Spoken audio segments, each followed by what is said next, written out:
नमस्कार दोस्तों, stock market studies में फिर से एक बार आपको बहुत-बहुत स्वागत है। तो आज मैं फिर से आपके सामने एक नया स्टॉक के बारे में डिस्कशन करूँगा। एक्चुअली नया नहीं है, कंपनीज़ के ऊपर मैं बहुत बार डिस्कशन कर चुका हूँ और मुझे बहुत सारे कमेंट्स आया था कि सर इसके ऊपर एक इन डेप्थ एनालिसिस करके दिखाइए। इस कंपनी के ऊपर डिटेल्स डेटा दिखाइए। जितने सारे वीडियोज़ मैंने आपके साथ शेयर किया वो डेटा कुछ कम था, ऑब्वियसली कम था क्योंकि एक टाइम के अंदर-अंदर मैं 2-3 वीडियो बना रहा था। तो उसके अंदर एक कंपनीज़ के बारे में जानकारी ज़्यादा दूँ, तो टाइम बहुत ज़्यादा लग जाएगा, वीडियो लंबा हो जाएगा। तो इस वीडियो में सिर्फ़ एक ही कंपनी के बारे में डिस्कस करूँगा और मैं नया सीरीज़ में आपको एक-एक करके कंपनीज़ के बारे में डिस्कशन करूँगा और जितने सारे कमेंट्स हैं, उसके ऊपर एक अलग-अलग सेपरेट वीडियो में बनाऊँगा और आपका कुछ शेयर के ऊपर वीडियो चाहिए, तो मुझे ज़रूर कमेंट्स करिए। तो वीडियो को शुरू करने से पहले रिक्वेस्ट करूँगा, चैनल को सब्सक्राइब नहीं किया तो ज़रूर कर लीजिएगा और टेलीग्राम को ज्वाइन नहीं किया, वो भी कर सकते हैं। इन डेप्थ एनालिसिस जो मैं खुद करता हूँ, वो आप मेरे वीडियो देख चुके हैं। अगर नहीं देखा तो जाकर देखिए। तो वही डेटा मैं टेलीग्राम में अपडेट देता हूँ एज़ ए एजुकेशन पर्पस में। मेरा वीडियो हमेशा एजुकेशन पर्पस में होता है।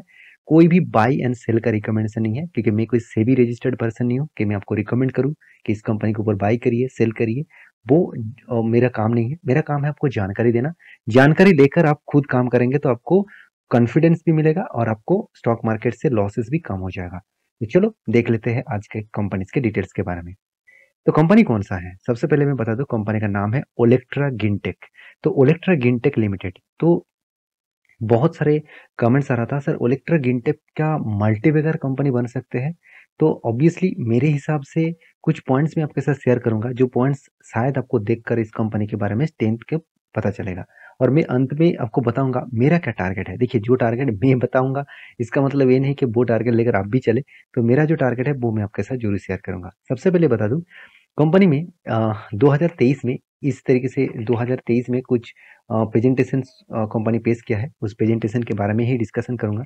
यहाँ पे देखिए, एज एट मार्च 31st 2023 ये डेटा है 31st 2023 का। तो शायद आप मान के चलिए बाद में वीडियो देख रहे हैं तो कोई बात नहीं, आपको सिर्फ डेटा देखना है, आपको कंपनी के बारे में जानकारी लेना है। सबसे पहले बता दूं, कंपनी देखिए इंडिया में ऑन रोड इसका जो ईवीज बसेस है वो 1188 बसेस कंपनी चला रहा है, वो भी इंडिया में। बाहर की कंट्री में भी कंपनी खुद का प्रोडक्ट बेच रहा है और कंपनी ईवीज बसेस मार्केट में लीडर है। ईवीज बसेस बनाने में लीडर है और कंपनी इसका जो मेन बिजनेस है वो ईवीज बसेस बनाना। तो इलेक्ट्रिक इंटेक आपको बहुत जगह पे देखने को मिलेगा। आप अगर आपने इलेक्ट्रिक इंटेक के कोई भी बसेस देखे हैं तो मुझे जरूर कमेंट्स करना। मैंने तो जरूर देखा, तो मैं आपको पहले ही बता रहा हूँ। तो देखिए, सबसे पहले मैं बता दूं कंपनी का ओवरव्यू। ओवरव्यू मतलब कंपनी का एक्चुअली बिजनेस क्या है, कंपनी किस तरीके से काम कर रहा है, वो देखना बहुत इंपॉर्टेंस है। तो यहाँ पे एक डेटा पब्लिश किया गया जहाँ पे बताया जा रहा है कि कंपनी स्टार्ट हुआ था कब, 2000 में। और company leading manufacturing electric base in India, मतलब इलेक्ट्रिक बेसिस जो व्हीकल्स है, गाड़ियां है, एक्चुअली बासेस कंपनी बना रहा है। और कंपनी इस साल 2023 में फर्स्ट टाइम कंपनी ईवीज के जो ट्रक्स है वो भी लॉन्च किया है, वो मैं आपको दिखाऊंगा।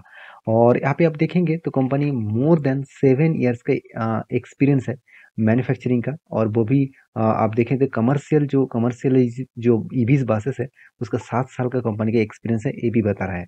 साथ ही साथ आप देखेंगे तो manufacture of the 7 metres, 9 metres, 12 metres के मॉडल्स जो बासेस है, तो वो अलग अलग कैटेगरीज के बासेस कंपनी बना चुके हैं। तो 7 मीटर्स, 9 मीटर्स और 12 मीटर्स, मतलब सोचिए कितना लंबा बासेस होगा।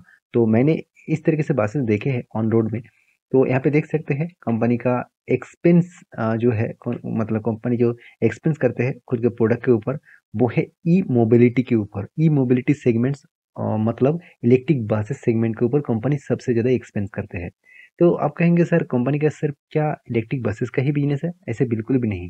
कंपनी का और एक बिजनेस है। वो बिजनेस क्या है आप देखेंगे, देखिए इलेक्ट्रिक बसेस के साथ साथ कंपनी का सेकेंड जो बिजनेस है वो है, कंपनी एक लीडिंग कंपनी है और वो भी किसके किसके ऊपर, लार्जेस्ट, यहाँ पे देख सकते हैं EHV का, यहाँ पे देख सकते हैं कंपोजिट इंसुलेटर्स। तो इंसुलेटर्स क्या होते हैं, देखिए जितने सारे हाई वोल्टेजेस, जितने सारे इलेक्ट्रिसिटी सप्लाई जो पुल्स होते हैं, तो उसको कनेक्ट करने के लिए इंसुलेटर्स की जरूरत पड़ता है। अगर इंसुलेटर्स नहीं होता तो इलेक्ट्रिसिटी डायरेक्टली यहाँ पे इस टावर के माध्यम से नीचे जमीन में आ जाता। तो इसलिए इस तरीके से प्रोडक्ट को कंपनी बनाते हैं और एक लीडिंग कंपनी है। और यहाँ पे देखिए कंपनी के जो बसेस है, कौन सा कैटेगरीज के बसेस कंपनी बनाते हैं वो भी देख सकते हैं।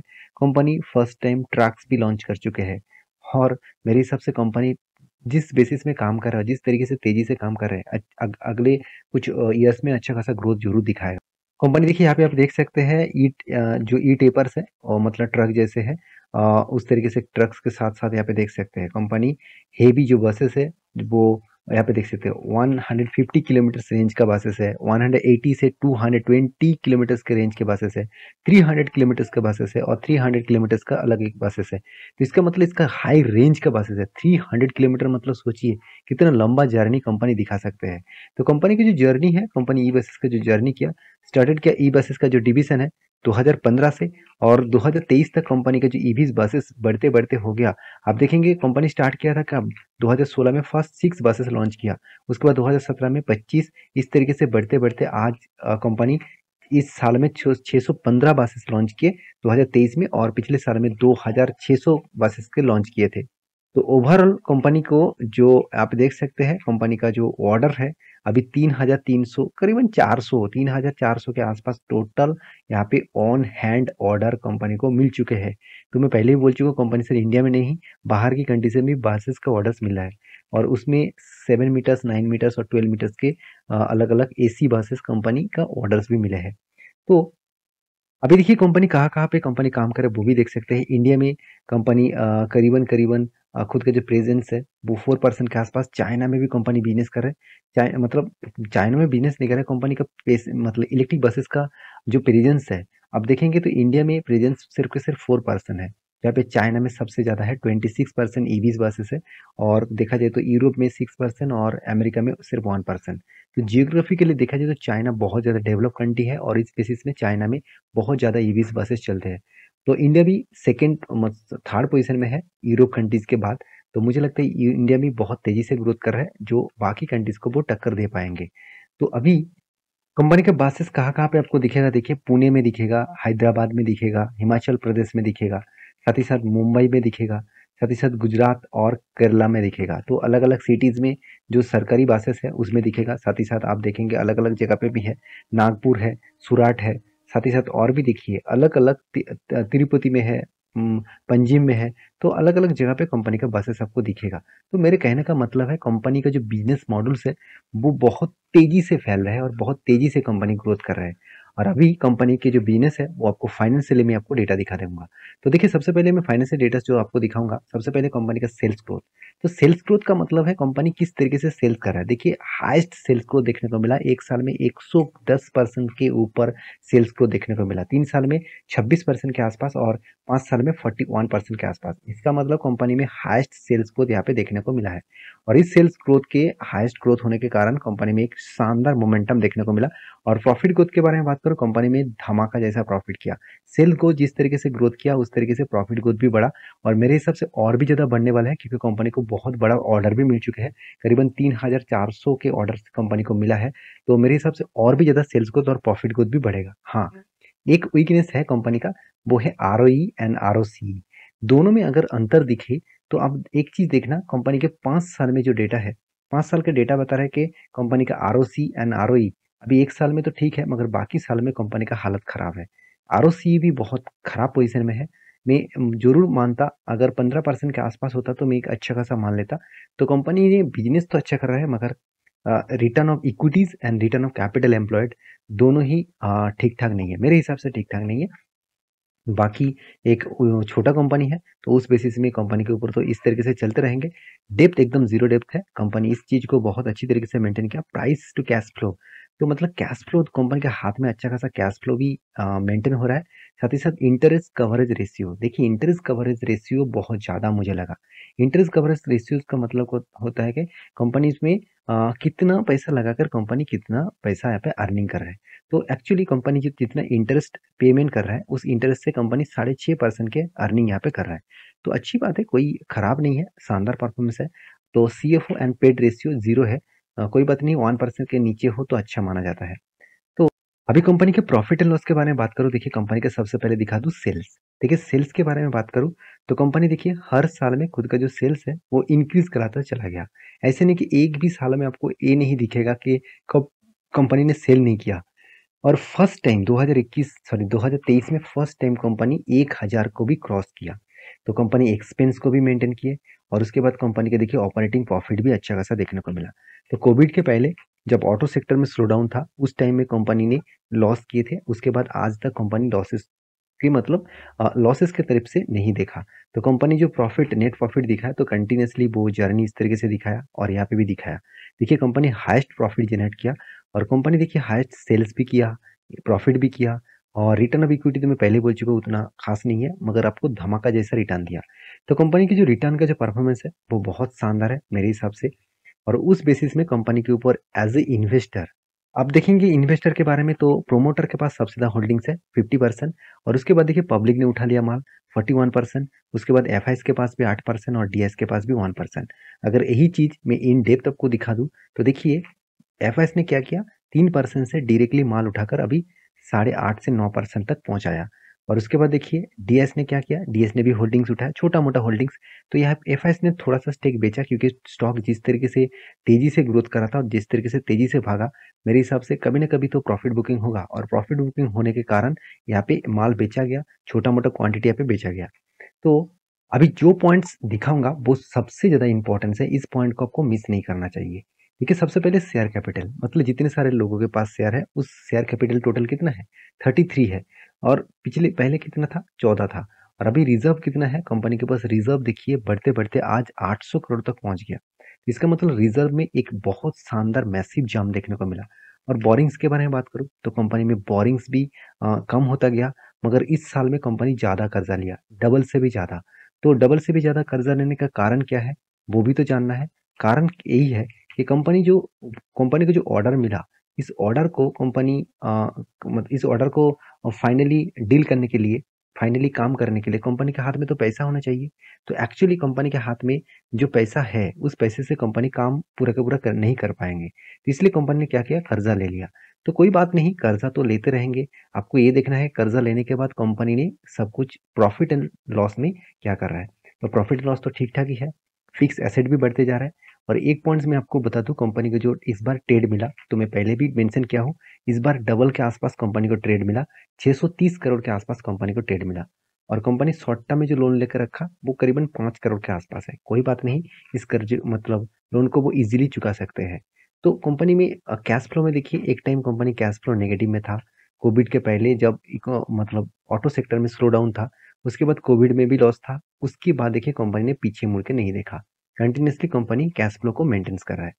अभी एक चीज और भी आपको दिखा दूं, कंपनी देखिए प्रॉफिट फ्रॉम बोरिंग्स इस बार कंपनी सिर्फ 659 करोड़ के आसपास कर्जा लिया। तो ऑब्वियसली कर्जा ज्यादा लिया है, कोई बात नहीं, कंपनी कर्जा लेने के बाद काम भी कर रहा है तो कंपनी उसको मेंटेनेंस जरूर करेगा। तो रेशियोज के बारे में बात करूँ तो जो इंपॉर्टेंस रेशियो मुझे देखने को मिला, जो पहले एक टाइम कंपनी के हाथ में से 96 डेज में, 119 डेज, 175 डेज में कंपनी के हाथ में पैसा आ रहा था, तो आज कितना 300 दिन 600 दिन भी चला गया था। अभी अभी क्या दिखा यहाँ पे देखिए 211 दिन, मतलब हाथ में पैसा आने के लिए 211 दिन लग रहा है।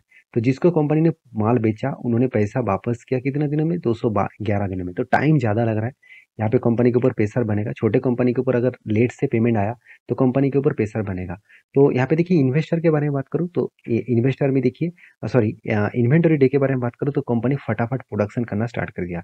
एक टाइम तो 300 दिन लग रहा था, 250 दिन लग रहा था, अभी देखिए सिर्फ 3 डेज लग रहा है। और कंपनी जिससे माल खरीदारी की है आप उसको भी कंपनी पेमेंट यहाँ पे कर दिया है। तो time to time company payment भी किया जा रहा है, तो सब कुछ तो ठीक ठाक ही है। अभी चार्ट पैटर्न क्या बता रहा है वो आपको दिखा दूं। देखिए यहाँ पे मैं 1 मंथ का चार्ट पैटर्न ओपन करके रखा, जब से स्टार्ट हुआ तब से लेके कंपनी फ्लैट रनिंग कर रहा था। 2008 से कंपनी स्टार्ट हुआ था, तब इसका प्राइस था अराउंड अराउंड 40 रुपीज के आसपास, और आज इस कंपनी का प्राइस करीबन 1400 के ऊपर भी जा गया था। तो 40 से 1400, मतलब यहाँ पे मैं इस लेवल से स्टार्टिंग से मैं स्टॉक टॉप लेवल देखूँ तो ऑलमोस्ट कंपनी 3500% का रिटर्न दे चुके हैं। 3500% का मतलब है 35 टाइम्स, 35 टाइम्स आपका रिटर्न दे चुके हैं। मान के चलिए 1 लाख कोई किसी ने उस टाइम में निवेश करके रखे थे, तो वो आज बन चुके हैं 35 लाख। तो ऐसे देखकर आप किसी कंपनी के ऊपर निवेश मत करिएगा, कंपनी का फंडामेंटल और फाइनेंशियली ग्रोथ देखकर ही निवेश करिएगा। देखिए इस कंपनी का फायदा कहाँ से मिला वो आप समझिए। सबसे पहले देखिए ईवीज के ऊपर गवर्नमेंट क्या कर रहा है, उसके ऊपर टैक्स को छूट दिया जा रहा है, बहुत सारे एक्स्ट्रा बेनिफिट दिया जा रहा है। तो साथ ही साथ पीएलआई जो स्कीम है, तो स्कीम के माध्यम से भी एक्स्ट्रा बेनिफिट मिला है।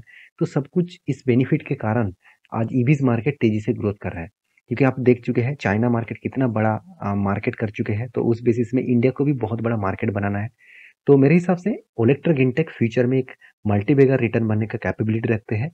और अगर आप कहेंगे सर आपका टारगेट क्या है इस कंपनी का? ऑब्वियसली मेरा टारगेट जो है इस कंपनी के ऊपर करीबन 5,000 के आसपास। तो मैं 5,000 का टारगेट लेकर चल रहा हूँ। तो चाहे वो कुछ भी हो, मैं इस कंपनी के ऊपर कंटिन्यूअसली ट्रैक करता रहूँगा। अगर हाँ, कंपनी का परफॉर्मेंस खराब होता गया और कंटिन्यूअसली कंपनी प्रॉफिट से लॉसेस में रन करना स्टार्ट कर दिया और 2-3 4 क्वार्टर लॉसेस किया, तो मैं थोड़ा-थोड़ा करके स्टेक यहाँ पे मतलब एग्ज़िट करने के लिए तैयार होऊँगा। तो मैं देखकर काम करूँगा, ऐसे नहीं कि कंपनी के ऊपर निवेश करके भूल जाऊँगा, ऐसे मैं कभी नहीं करता। मैं कंटिन्यूअसली उसके ऊपर स्टडी करता हूँ, उसके बाद काम करता हूँ। आप भी स्टडी करिए, कंटिन्यूअसली उसके ऊपर स्टडी करिए, उसके बाद काम करिए।